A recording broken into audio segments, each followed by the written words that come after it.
প্রিয় দর্শক আসসালামু আলাইকুম। Welcome back to my channel delicious cooking by Tahira. আজকের পর্বে আপনাদেরকে শুধুমাত্র 1 কাপ ময়দা আর একটি ডিম দিয়ে তেলে ভেজে অসম্ভব মজাদার তুলোর মতো নরম তুলতুলে কেক তৈরি করে দেখাবো। চা তৈরি হওয়ার আগেই মাত্র 10 মিনিটে এইভাবে কেক তৈরি করে পুরো পরিবারের মন জয় করে নিতে পারবেন।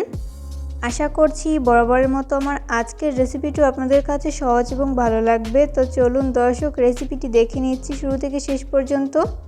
কেক তৈরি করার জন্য প্রথমে একটা মিক্সিং বোল নিয়েছি। এরপর এই বোলের মধ্যে ব্যবহার করব রুম টেম্পারেচারে থাকা একটা ডিম যদি ফ্রিজে থাকে সেক্ষেত্রে রুমের স্বাভাবিক তাপমাত্রা এনে তারপর ব্যবহার করতে হবে। এরপর ব্যবহার করব 3 টেবিল চামচ পরিমাণ চিনি স্বাদ অনুযায়ী বাড়িয়ে কমিয়ে অ্যাড করতে পারেন। এরপর ব্যবহার করব স্বাদমতো লবণ।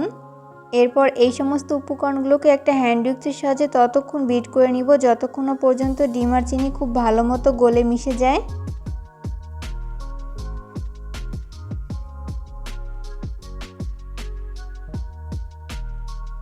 তো বিট করতে করতে একটা পর্যায়ে দেখা যাবে যে ডিম আর চিনি খুব ভালো মতো গলে মিশে গেছে।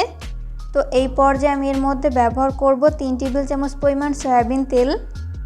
ডিমের গন্ধ দূর করার জন্য ব্যবহার করব সামান্য পরিমাণ ভ্যানিলা এসেন্স, চাইলে কিন্তু এলাচের গুঁড়াও ব্যবহার করতে পারেন।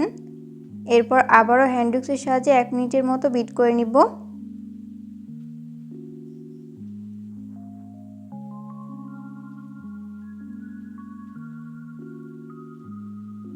তো বিট করে নেওয়া হয়েছে। এরপর ব্যবহার করব মেজারমেন্ট কাপের 1 কাপ পরিমাণ ময়দা, চাইলে ময়দার পরিবর্তে আটাও ব্যবহার করতে পারেন।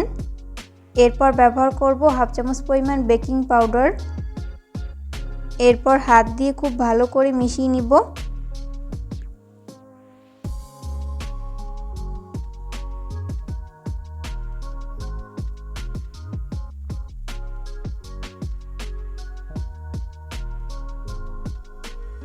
তো মেশাতে এরকম পারফেক্ট একটা ডো তৈরি করে নেওয়া হয়েছে। এরপর কেক তৈরি করার জন্য হাতে সামান্য পরিমাণ সয়াবিন তেল মেখে এখান থেকে অল্প অল্প করে মিশ্রণ নিয়ে নিচ্ছি।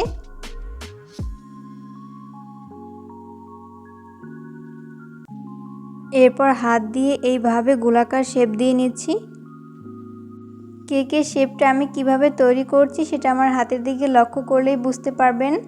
এগুলো আসলে বলে দেওয়ার মতো কিছু নেই, আপনাদেরকে দেখে বুঝে নিতে হবে। তো আমি এই কেকের শেপগুলোকে এইভাবে একটু লম্বালম্বি করে তৈরি করে নিয়েছি। তেলে দেওয়ার পরে কিন্তু এগুলো ফুলে ডাবল হয়ে যাবে। তো এইভাবে সবগুলোকে তৈরি করে নিব। এরপর চলে যাব কিচেনে এই কেকগুলোকে ফ্রাই করতে। ওই জন্য চুলায় একটা ফ্রাই প্যানে আমি পর্যাপ্ত পরিমাণ সয়াবিন তেল দিয়ে দিয়েছি। তেল যখন মিডিয়াম আঁচে গরম হবে ওই পর্যায়ে আমি একটি একটি করে কেকের শেপ দিয়ে দিচ্ছি।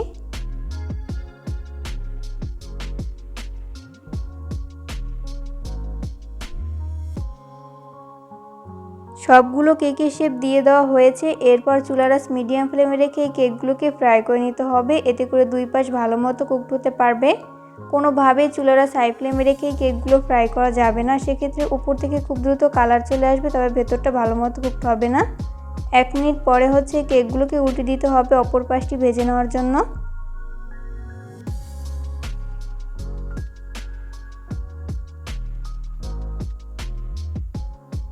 যখন দুই সাইডে এরকম কালার আসতে শুরু করবে ওই পর্যায়ে একটা চামচের সাহায্যে অনবরত নেড়েচেড়ে মিশিয়ে নিতে হবে।